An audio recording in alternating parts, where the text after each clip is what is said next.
유튜브에서 눈밑 지방 재배치라는 키워드를 치니까요. 눈밑 지방 재배치를 하면 안 되는 이유 3가지라는 동영상이요. 아주 핫하더라고요. 그래서 제가 봤죠. 눈밑 지방 재배치를 왜 하면 안 되는지에 대해서 아주 잘생긴 의사 선생님이 3가지에 대해서 얘기하더라고요. 첫 번째는 유착으로 인해서 혈액순환이 떨어져서 곤란하다. 또 두 번째로는 눈밑 지방 재배치나 재수술을 하기가 어려워진다. 또 하안검 흉터가 생겨서 애교 필러를 하기가 어렵다. 그리고 네 번째, 멍이 오래가고 지속기간이 짧다. 이렇게 얘기를 하시더라고요. 첫 번째 말씀하시는 게 유착으로 인해서 수술을 하면 유착이 생기니까 혈액순환이 떨어져서 그 혈액순환이 떨어지기 때문에 다크서클이 더 심해진다. 이렇게 말씀하시더라고요. 유착은 당연히 혈액순환을 줄이는 건 맞아요.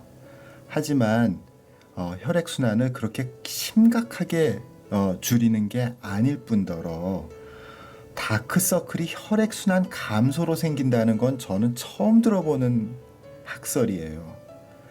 다크서클은 얼굴의 굴곡에 의해서 생기는 그림자로 인해서 다크서클이 생기는 경우가 대부분이고요. 그래서 지방 재배치를 하는 거죠. 지방이 불룩하니까 지방 아래쪽에 그 지방의 그림자가 앞광대에 생기게 되는 거죠. 눈밑의 굴곡 말고 다른 원인에 의한 다크서클도 혈액순환이 적어서가 아니라요. 눈 밑에 하안검의 피부가 너무 얇아서요.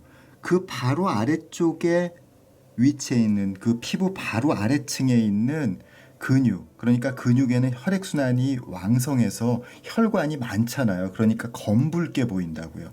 이 혈관이 비쳐 보이는 현상이 눈 밑에 굴곡 말고 또 다른 원인의 다크서클 중에서 가장 많은 거죠.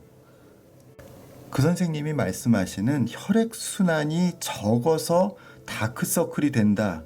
저는 처음 듣는 얘기입니다. 두 번째 말씀하신 게 눈밑 필러나 재수술을 하기가 어려워진다. 이렇게 말씀하셨더라고요. 눈 밑에는요, 원래 피부가 얇아서요. 지방 재배치를 하셨던 안 하셨던 필러를 함부로 쓰면 피부가 울퉁불퉁해져서 곤란해요. 아마 눈밑 애교 또는 눈보다 더 아래쪽에 한참 아래쪽에 있는 눈물고랑 필러를 말씀하시는 것 같아요. 그런데 눈밑 애교도 그렇고 이 눈밑 고랑 필러도 그렇고 지방 재배치에 의해서 유착이 많이 되는 곳이 아니고요. 원래부터도 아래쪽으로 인대가 단단하게 돼 있는 부분이기 때문에 필러를 넣을 때는 굉장히 주의가 필요하죠. 하지만 지방 재배치를 한 것과 안 한 것은 거의 차이가 없습니다. 애교 필러인 경우에는요, 피부를 절개하는, 이 앞쪽에서 이 피부를 절개하는 하안검 성형이 아니라 결막을 통해서 눈밑 지방 재배치를 하는 경우에는요, 애교 필러 주입을 하는 이 눈 바로 아래쪽에 있는 이 근육에는 유착이 전혀 없어요. 지방층, 그 아래쪽에 있는 지방층에만 유착이 있죠. 그러니까 근육층하고 지방층은 분명히 다른 층이기 때문에 애교 필러를 주입하는데 문제가 생기지 않습니다. 세 번째로 하안검 흉터에 대해서 말씀하셨어요. 네, 당연히 하안검 흉터는 분명히 있는 거고요. 또 사라지는, 시간이 흐른다고 해서 사라지는 것도 아니에요. 하지만 이 아래쪽에 주름과 피부결에 잘 맞춰주면은요, 거의 보이지 않습니다. 네, 흉터예요. 물론 제가요, 잘 된 경우만 보여드리는 건 맞아요. 하지만 대부분의 경우 이렇게 잘 됩니다. 왜냐하면 이 피부 결 따라서 생긴 자국은요, 피부가 얇고 피부 결이 좋기 때문에 그 결 따라 생긴 흉터는 정말로 잘 안 보여요.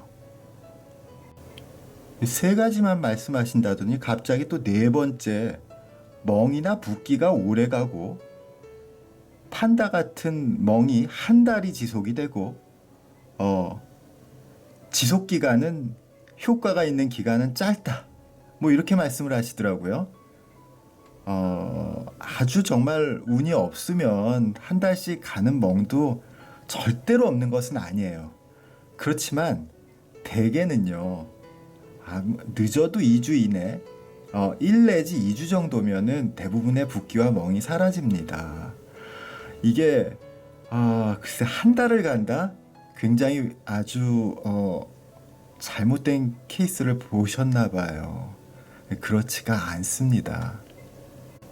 이 수술이, 하안검 수술이 필러보다 붓기가 더 오래 가는 건 당연하죠. 하지만 대략 일주일 정도면 붓기의 70%, 멍의 80% 정도가 사라져서 일상생활이 가능합니다. 그리고 마지막으로 말씀하시더라고요. 요즘에는 스컬트라, 초음파 리프팅, 아마 울세라나 슈링크를 말씀하시는 거겠죠? 글로 트렌드가 이동하고 있다, 비수술적으로. 이 필러는 이렇게 다크서클이 생긴 경우에요. 지방이 이렇게 불룩하고 그 아래쪽 앞광대에 그림자가 생긴 경우에요. 이 함몰된 앞광대 부분에 필러를 주입해서요, 상대적으로 이 그림자를 완화하는 효과가 있습니다. 이 눈밑 지방 재배치 안 하고 앞광대 필러만 해도 그런 효과가 어느 정도 있어요. 하지만 울세라 슈링크 같은 초음파 리프팅이 이 다크서클의 개선이 되는 것은 전혀 근거가 없다고 생각이 돼요. 오히려 얕은 층에 피부가 얇기 때문에 이런 곳에 울세라나 슈링크를 한 경우에는 얕은 층에 유착을 만들어서 피부를 울퉁불퉁하게 하거나 피부가 번들번들하게 하는 원인이 되죠. 눈밑 지방 재배치는요, 눈 밑에 지방과 앞광대의 굴곡에 생긴 대부분의 다크서클의 원인을 개선하는데 가장 믿을 수 있는 방법입니다. 그 얘기는 바로 옆 동영상을 참고하시면 좋겠습니다. 제가 오늘 좀 흥분했었는데요. 개인적으로 비난하고 싶지는 않아요. 하지만 의학적인 사실에 입각한 팩트체크의 차원에서 영상을 만들었습니다. 이렇게 팩트가 궁금하신 분들은 좋아요, 알람 설정, 구독 부탁드립니다. 감사합니다.